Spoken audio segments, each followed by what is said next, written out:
عمر عبداللہ کا آج کا بیان آغا روح اللہ پر جو آج ایک سب سے بڑا بحث کا مدعا بنا ہے۔ آغا روح اللہ جو ہے وہ اصلیت آہستہ آہستہ بھول رہے ہیں اپنے ریبل انداز میں،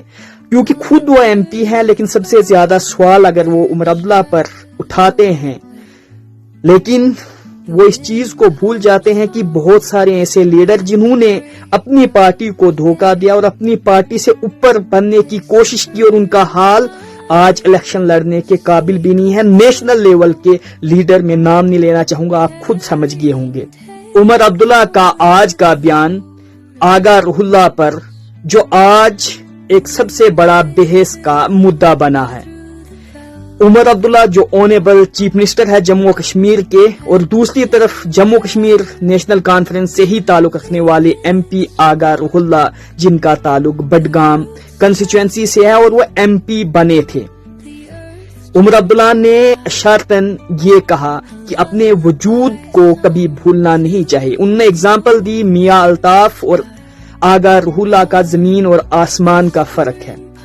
کچھ لوگ ایموشنلی طور پر جذباتی ہو کر اس چیز کو بھول جاتے ہیں کہ وہ آغا روح اللہ کیا کہتے ہیں، کیا بولتے ہیں، لیکن وہ اس چیز سے قاصر ہیں کہ ان کا وجود جموں کشمیر نیشنل کانفرنس سے تھا۔ اگر آپ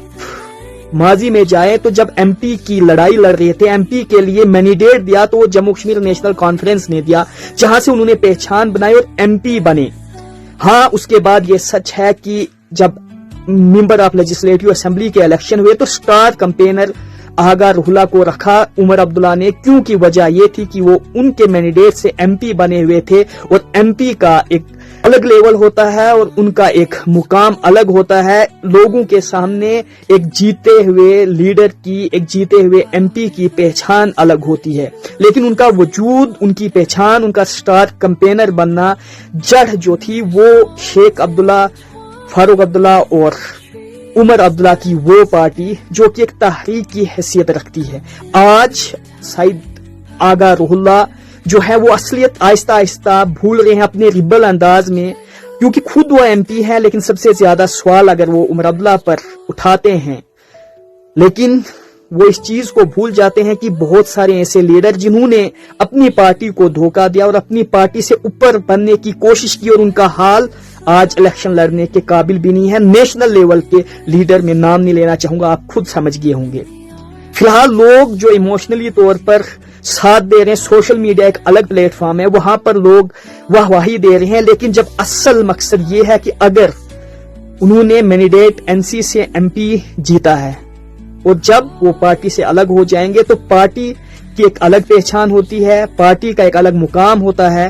وہاں پر خود کی انڈیویجولی طور پر پہچان بنانا، پھر جیتنا، لوگوں کے دل میں راج کرنا بہت مشکل کام ہے۔ اس لیے آغا روح اللہ کو چاہیے کہ وہ ہوش کے ناخن چبائیں اور اصلیت پر کام کریں۔ اگر ان کو ایم پی بنایا ہے نیشنل کانفرنس کے مینڈیٹ پر تو ان کو کام کرنا ہوگا، کیونکہ ان کی پاور اس وقت جو اسٹیٹ کی یو ٹی گورنمنٹ ہے honourable C M Omar Abdullah کی، اس سے کہیں زیادہ ہے۔ وہ سینٹر میں اپنی زیادہ آواز رکھ سکتے ہیں بنسبت تنقید کرنا اپنے ہی اس پارٹی کو جنہوں نے اس کو مقام دیا ہے۔ دوسری طرف تعجب تب ہوتا ہے جب راجیہ سبھا میں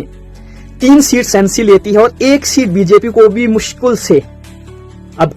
کون سے وہ ووٹرز تھے، کون سے جو ممبرز تھے، تو یہاں تو ظاہر صاف بات ہوگی جب